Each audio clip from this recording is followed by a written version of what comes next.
Salahuddin Al-Ayyubi. Kali ini kita akan bercerita tentang seorang laki-laki mulia dan memiliki peranan yang besar dalam sejarah Islam. Seorang panglima Islam serta kebanggaan suku Kurdi. Ia adalah Salahuddin Yusuf bin Najmuddin Ayyub bin Shadi, atau yang lebih dikenal dengan Salahuddin Al-Ayyubi, atau juga Saladin.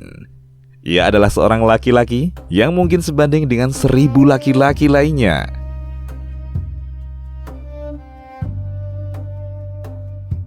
Asal dan masa pertumbuhannya. Salahuddin Al-Ayyubi adalah laki-laki dari kalangan Ajam, yakni non-Arab. Tidak seperti yang disangkakan oleh sebagian orang bahwa Salahuddin adalah orang Arab. Ia berasal dari suku Kurdi. Ia lahir pada tahun 1138 Masehi di kota Tikrit, Irak, kota yang terletak antara Baghdad dan Mosul. Ia melengkapi orang-orang besar dalam sejarah Islam yang bukan berasal dari bangsa Arab, seperti Imam Bukhari, Imam Muslim, Imam Tirmidzi, dan lain-lain. Karena suatu alasan, kelahiran Salahuddin memaksa ayahnya untuk meninggalkan Tikrit, sehingga sang ayah merasa kelahiran anaknya ini menyusahkan dan merugikannya. Namun kala itu, ada orang yang menasihatinya. Engkau tidak pernah tahu, bisa jadi anakmu ini akan menjadi seorang raja yang reputasinya sangat cemerlang. Dari Tikrit, keluarga Kurdi ini berpindah menuju Mosul. Sang ayah, Najmuddin Ayyub, tinggal bersama seorang pemimpin besar lainnya, yakni Imaduddin Az-Zanki. Imaduddin Az-Zanki memuliakan keluarga ini, dan Salahuddin pun tumbuh di lingkungan yang penuh keberkahan dan kerabat yang terhormat. Di lingkungan barunya, dia belajar menunggang kuda, menggunakan senjata, dan tumbuh dalam lingkungan yang sangat mencintai jihad. Di tempat ini juga, Salahuddin kecil mulai mempelajari Al-Quran, menghafal hadis-hadis Nabi Sallallahu Alaihi Wasallam, mempelajari bahasa dan sastra Arab, dan ilmu-ilmu lainnya.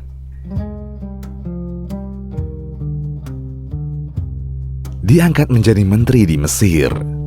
Sebelum kedatangan Salahuddin Al-Ayyubi, Mesir merupakan wilayah kekuasaan kerajaan Syiah, Daulah Fatimiyah.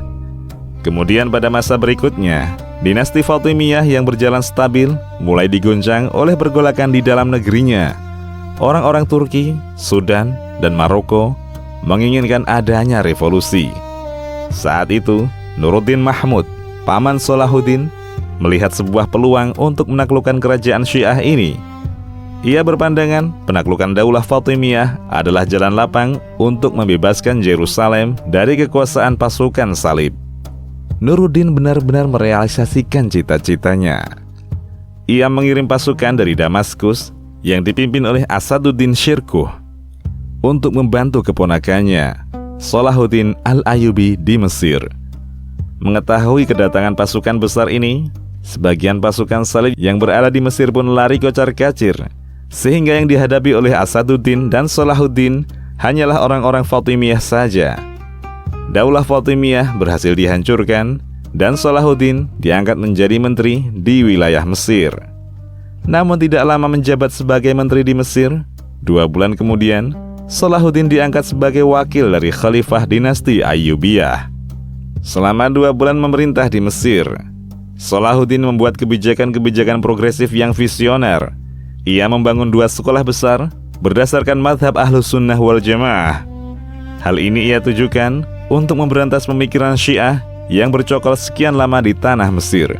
Hasilnya bisa kita rasakan hingga saat ini. Mesir menjadi salah satu negeri pilar dakwah Ahlus Sunnah wal Jamaah atau Sunni. Kebijakan lainnya yang ia lakukan adalah mengganti penyebutan nama-nama Khalifah Fatimiyah dengan nama-nama Khalifah Abbasiyah dalam khutbah Jumat. Menaklukkan Yerusalem. Persiapan Salahuddin untuk menggempur pasukan salib di Yerusalem benar-benar matang. Ia menggabungkan persiapan keimanan, yakni non-materi, dan persiapan materi yang luar biasa.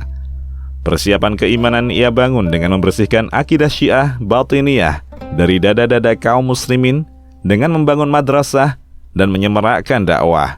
persatuan dan kesatuan ditanamkan dan dibangkitkan kesadaran mereka menghadapi pasukan salib. Dengan kampanyenya ini, ia berhasil menyatukan penduduk Syam, Irak, Yaman, Hijaz, dan Maroko di bawah satu komando. Dari persiapan non-materi ini, terbentuklah sebuah pasukan dengan cita-cita yang sama dan memiliki landasan keimanan yang kokoh. Dari segi fisik, Salahuddin mengadakan pembangunan markas militer, benteng-benteng perbatasan, menambah jumlah pasukan, memperbaiki kapal-kapal perang, membangun rumah sakit, dan lain-lain. Pada tahun 580 Hijriah, Salahuddin menderita penyakit yang cukup berat.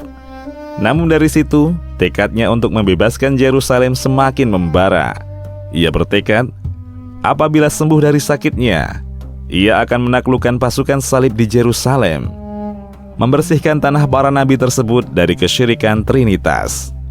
Dengan karunia Allah, Salahuddin pun sembuh dari sakitnya.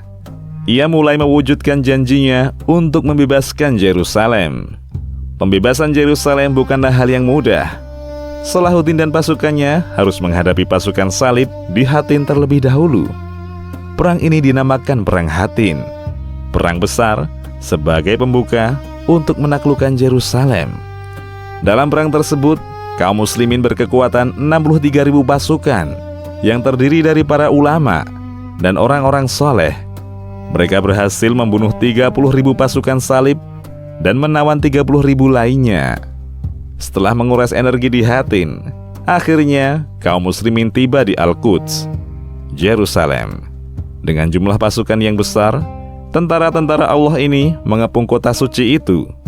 Perang pun berkecamuk. Pasukan salib sekuat tenaga mempertahankan diri.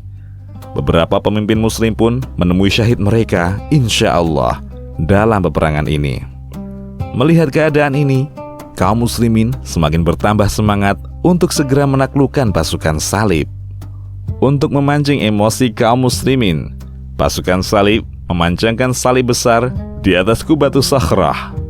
Salahuddin dan beberapa pasukannya segera bergerak cepat ke sisi dekat dengan Qubatus Sakhrah untuk menghentikan kelancangan pasukan salib.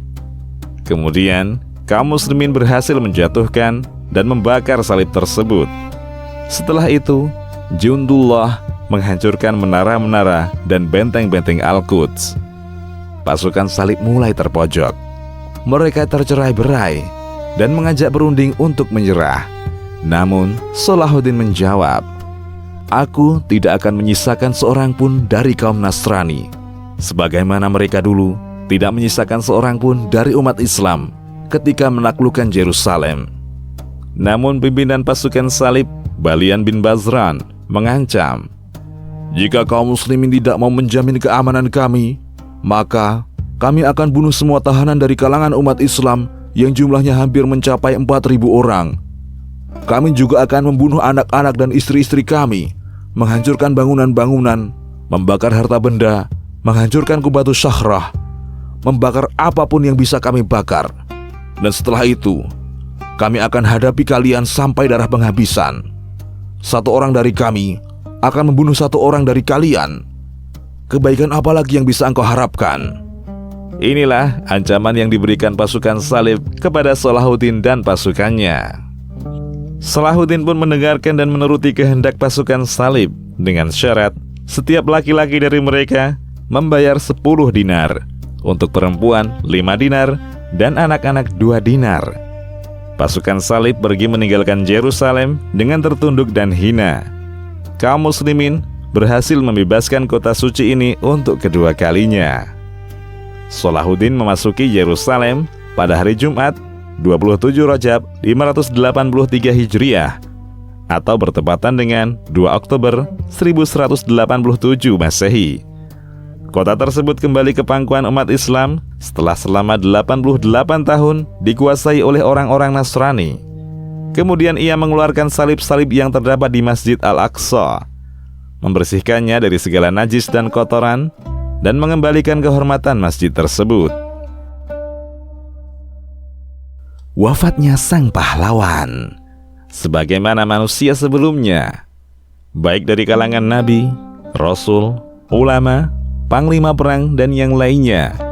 Salahuddin pun wafat meninggalkan dunia yang fana ini. Ia wafat pada usia 55 tahun pada 16 Safar 589 Hijriah, bertepatan dengan 21 Februari 1193 Masehi di kota Damaskus. Ia meninggal karena mengalami sakit demam selama 12 hari. Orang-orang ramai menyolati jenazahnya. Anak-anaknya, Ali, Osman, dan Ghazi, turut hadir menghantarkan sang ayah ke peristirahatannya.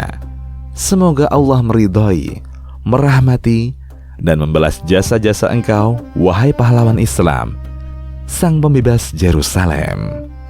Demikian, Allahu a'lam. Kisahmuslim.com. Kisah penggugah jiwa.